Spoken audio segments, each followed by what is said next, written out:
Okay friends, let's start our today's concept, which is tense and its active and passive formation. First, simple past tense. Simple past tense એટલે સાદો ભૂતકાળ. એનું formation active માં શું હોય? Killed, or we can say V2. તેનું passive માં formation શું આવે? Was or were plus V3. Continuous past tense એટલે ચાલુ ભૂતકાળ. તો active માં એનું formation શું આવે? Was or were plus ing, or you can say killing. Passive માં એનું formation શું આવશે? તો was, were plus being plus V3. Next, past perfect tense એટલે પૂર્ણ ભૂતકાળ. તેનું active માં formation શું છે? had plus V3. તો passive માં શું આવશે? had plus been plus V3. Now let's see its example. He played the piano. માં he subject verb કયો આવશે? played, અને the piano શું બનશે આપણો? object. તો passive માં આપેલા object એટલે શું આવશે? the piano. played અને killed V2 એટલે કયો કાઢતો? simple past tense. તો એનું formation passive માં શું આવશે? was, were plus V3. હવે the piano એકવચન છે તો એની સાથે શું આવે? was. અને play નું V3 એટલે played by. he નું શું થઈ જશે? him. He was playing the piano. Object the piano એટલે પહેલા આવશે. verb કયું છે? was playing. was playing એટલે કયો કાળ થશે? ચાલુ ભૂતકાળ. તો passive માં એનું formation શું આવે? was, were plus being plus V3. હવે the piano એકવચન છે તો એની સાથે was, were માંથી શું આવે? was. ચાલુ કાળ છે એટલે શું મૂકશો? being. અને play નું V3 એટલે played by. he નું શું થઈ જશે? him. And next, past perfect tense. he had played the piano. આમાં પેલા object એટલે the piano.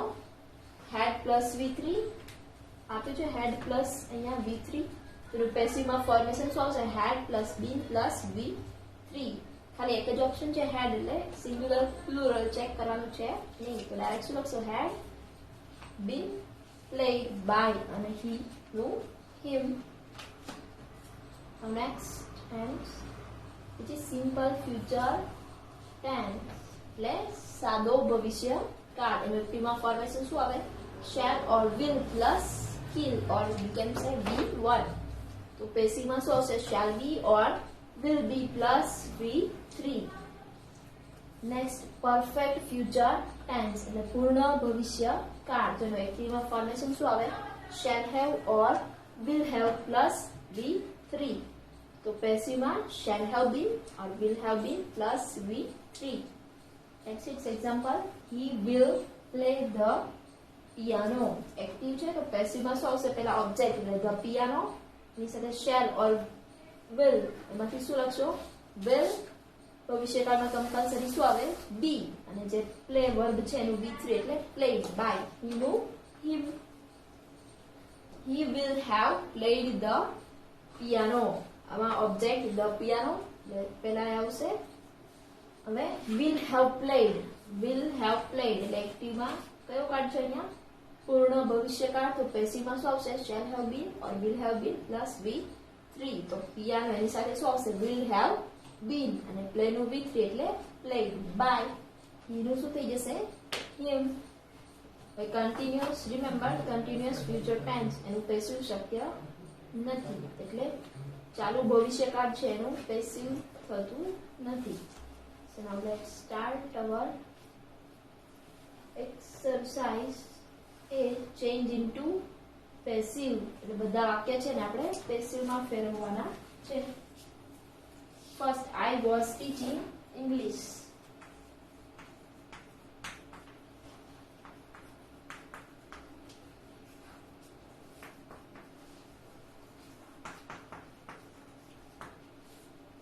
હું અંગ્રેજી શીખવી રહી હતી.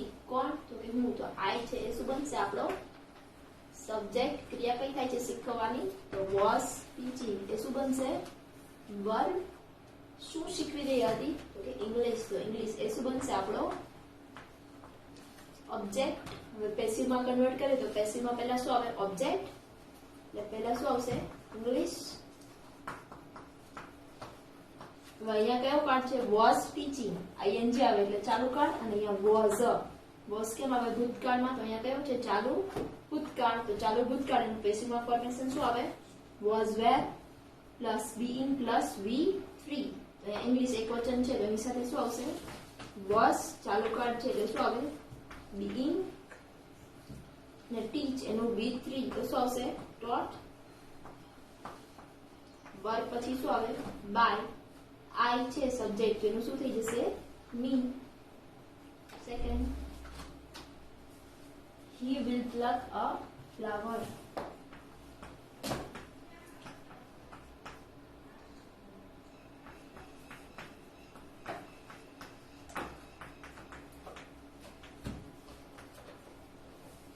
તે ફૂલ ચૂંટશે. કોણ? તો કે he. તો he શું બનશે? આપણો સબ્જેક્ટ. ક્રિયા કઈ થાય છે? ચૂંટવાની. તો will pluck એ શું બનશે?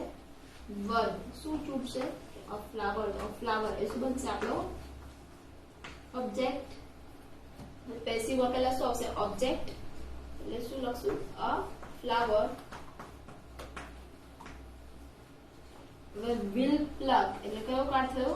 સાદો ભવિષ્ય કાળ. તો સાદો ભવિષ્ય કાળ એનું પેસિવ માં ફોર્મેશન શું આવે? shall be or will be plus V3. તો a flower સાથે શું આવશે? will be. અને pluck તો એનું V3 શું આવશે? plucked by he. તો એનું શું થઈ જશે? him.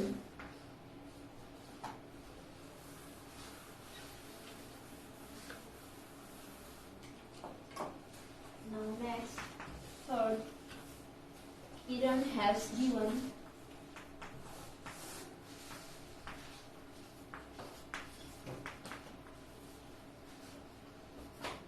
me a book. કિરણે મને બુક આપી છે. સબ્જેક્ટ કયો છે આમાં? કિરણ. જે ક્રિયા કઈ છે? આપવાની. તો હેઝ ગીવન એ શું બનશે? આપણું વર્બ. કિરણે મને શું આપ્યું? તો કે અ બુક. અ બુક એ શું બનશે? આપણો ઓબ્જેક્ટ. પેસિવ માં પહેલા શું આવશે? ઓબ્જેક્ટ. એટલે શું આવશે? અ બુક. હવે હેઝ ગીવન વર્બ છે તો કયો કાળ છે? અહીંયા પૂર્ણ વર્તમાન કાળ. જેનું પેસિવ માં ફોર્મેશન શું આવે? Have or has plus been plus V3. તો બુક એકવચન છે એટલે એની સાથે શું આવશે? has. પૂર્ણ કાળમાં શું આવે? Compulsory been. અને give એનું V3 ઓલરેડી છે. given. me છે અહીંયા લખવાનું આવશે to me. by કોના દ્વારા અપાયું? તો કે કિરણ. Next, fourth, he is writing a letter.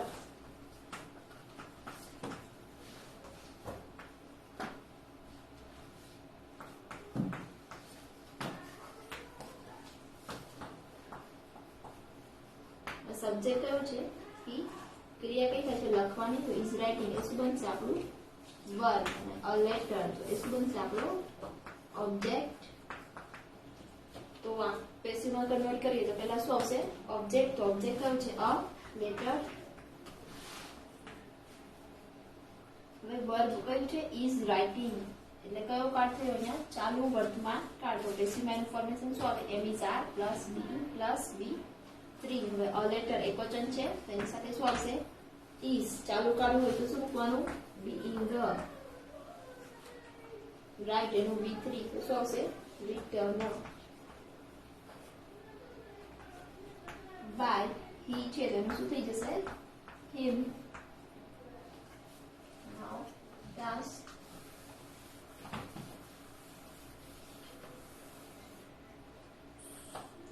Nigam plays cricket.